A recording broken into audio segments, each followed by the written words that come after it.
Hello. So, this is one of the off-grid stories here. I'm just actually washing myself. So, yeah, just somehow spontaneously want to also add to my lifestyle. Uh, this cabin lifestyle I'm having right now. So, wanted to share this with you. That yeah, I surprisingly love it. It's amazing. Although washing means washing myself like this these days because yeah, I heated up the water. So yeah, I feel really glad for this adventure of my life. Really appreciate that. And it's funny that yesterday I washed one hand, it was really black, and then now I'm washing second hand, and I don't know why my heart keeps telling me. Partly, I don't know why my heart tells me to live off grid, and deep down, I want to be connected to more simple life, more Mother Earth. Something that when I remember when I lived in conventional grid houses, I hate it. I feel like I feel like I'm being in a trap, and I remember um, even having a bath. I had all these luxuries in a grid life, like renting a place.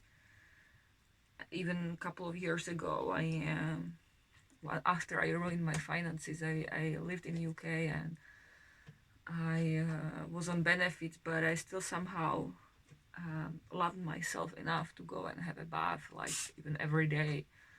Uh, but still, it's not the same like living off grid. Like these water resources are very different here. I'm getting water from the well. I have a pump and I get water from the well, so it's a well water. I have a collection of rainwater, so if one of these days, if I get really bad with pumping my water and somehow I fail, it can happen that one of these days my tank might get empty, and it's okay. It's just one of these days. It may happen, but I do have a collection of rainwater. Once actually it went off. Was I forgot I left the tap off on, and my barrel got empty. But soon after, a week, 2 weeks after, we got rain, which is a hate and love relationship for me, because when there is a rain, I am also happy. I feel glad that my rain collection will be maintained. And even the tank I have up on the hill, there is a tank where I could pump the water from the well, and I keep forgetting to leave it open so the water from the rain can collect it, and I keep forgetting it.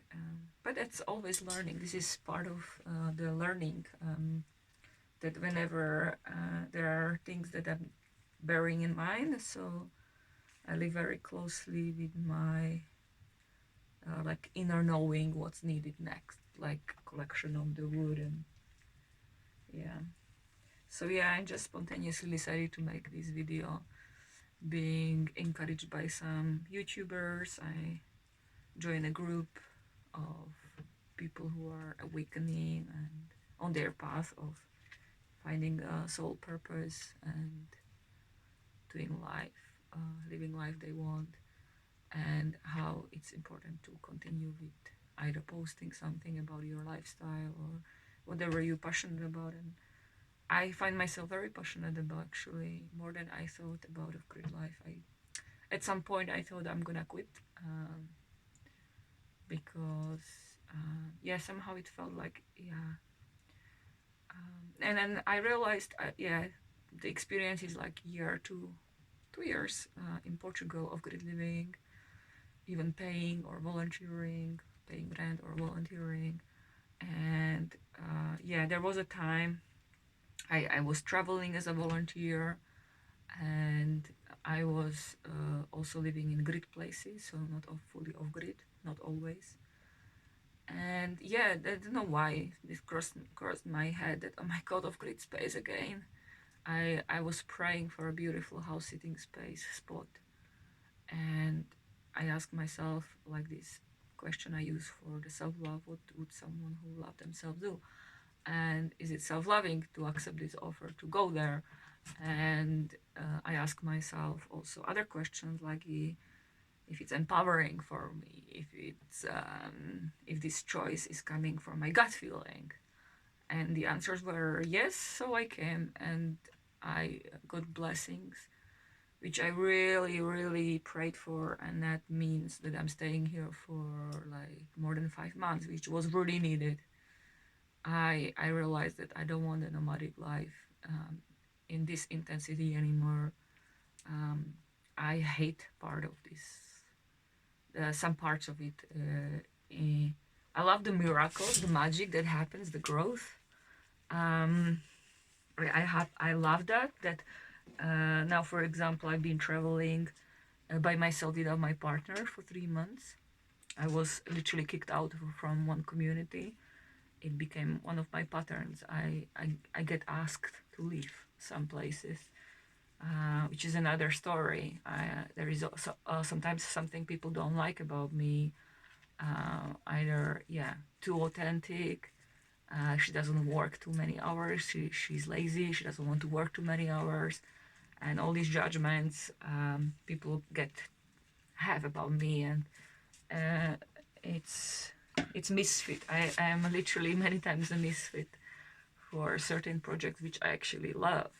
There is no problem, and when I had money, I have no problem to invest as a learner and put €10 a day. But anyway, so I started to travel without my boyfriend, and then that was the magic that the universe still took care of me, and it was still beautiful even without him.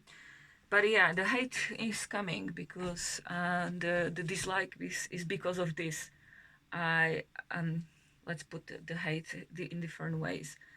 I feel sad, and yeah, I feel sad because I don't want to be in such an uncertainty that someone dislikes me, that I don't really fit into some pictures, and yeah, that's the part of nomadic life that I feel very scared of, and so yeah, I feel sad for this, and still glad and proud of myself that I made it for yeah. So I feel really glad that it's still working, this nomadic lifestyle.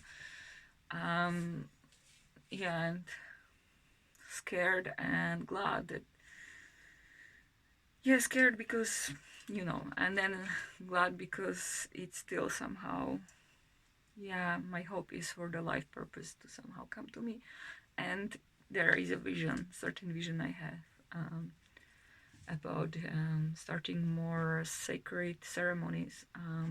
So I'm having this vision, having kind of my land, something very similar where there is more connection with the owner, or some strong relationship where it's impossible to kick me out. It's not like I cannot be myself. It's just I want a place where I can feel that I can be myself and still be on my mission here, to create ceremonies, sacred circles, have a shamanic drum, and continue creating. Actually, I'm ready to keep creating off grid life. So that may mean that I just have a plain land. I'm happy with this vision. I'm happy to just see myself with a plain land nowadays, which I could not imagine before. And for me now, living off grid, I see myself that it's so possible. Just have a plain land, and I have skills, experience, and I feel confident that it's possible to start living on a plain land. Many times, all you need is just a big tent, €120 investment, and of course access to water, connecting with your neighbors at least to give you water, um, have a friend who parks the van, and maybe you start creating a community or something. I am ready for something new like this. The vision is not fully clear, but it's happening, and I feel like saying fuck the nomadic life like this for me. I don't want this, like live like in this uncertainty, um, with meeting people where we just don't click for a moment or for a few moments, and there is no openness for resolution, or at least a sacred goodbye. I did have goodbyes which were very sacred, even with people where we said that maybe we don't fit together, you cannot work too hard for me, and things like this. And I had sacred goodbyes, that's fine.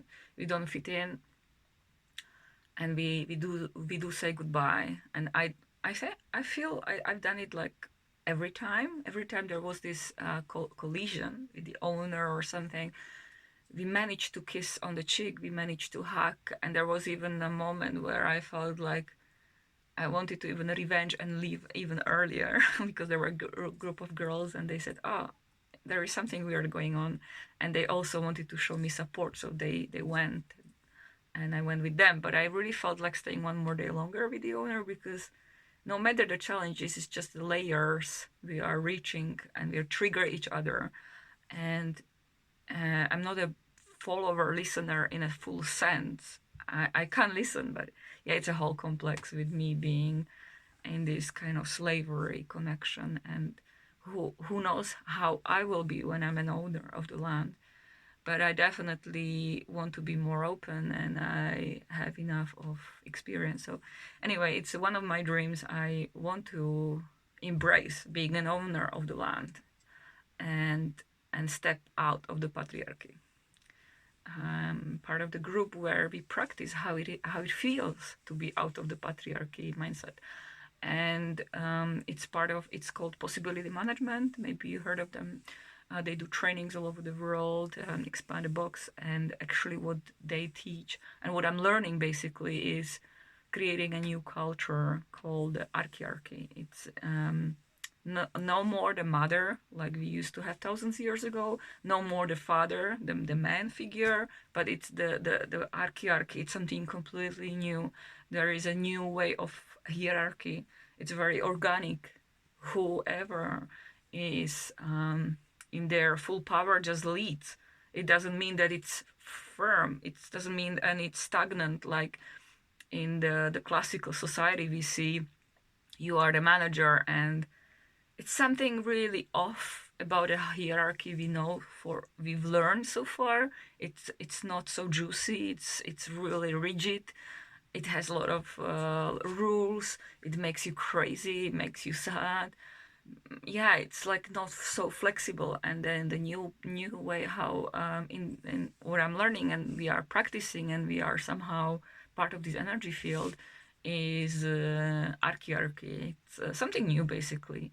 And and then I know many other groups and communities, they are really embracing or having, let's say, called also new culture. So it's one of the millions maybe arising now, which is something completely new. You create your own community and stuff.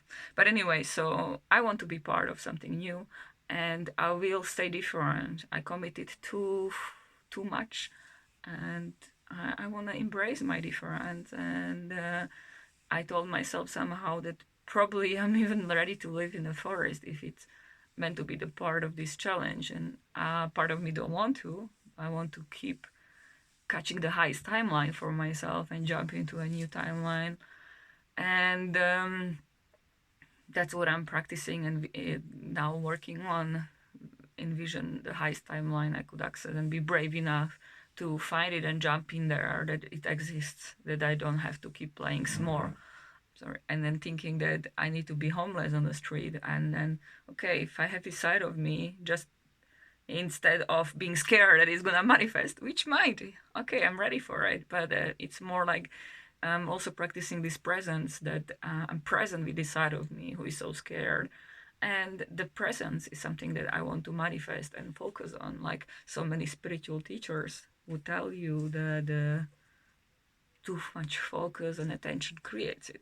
But it's not fully truth. It's truth somehow, but partly it's also about being so present with yourself that the presence manifests itself. That it's about, yeah, it can go much deeper, and without neglecting your deepest wounds. It doesn't. They can go all well together without, yeah, like, "Oh, I'm so in love and light." Yeah, we can all do that, and then, yeah, also be present with the dense side of us, the the the ones we are still, the parts of us that unhealed emotions or the repressed, and that they let them flow. There is a space for that, of course. So all the best. There is so much on my heart and of good living and this awakened spirituality.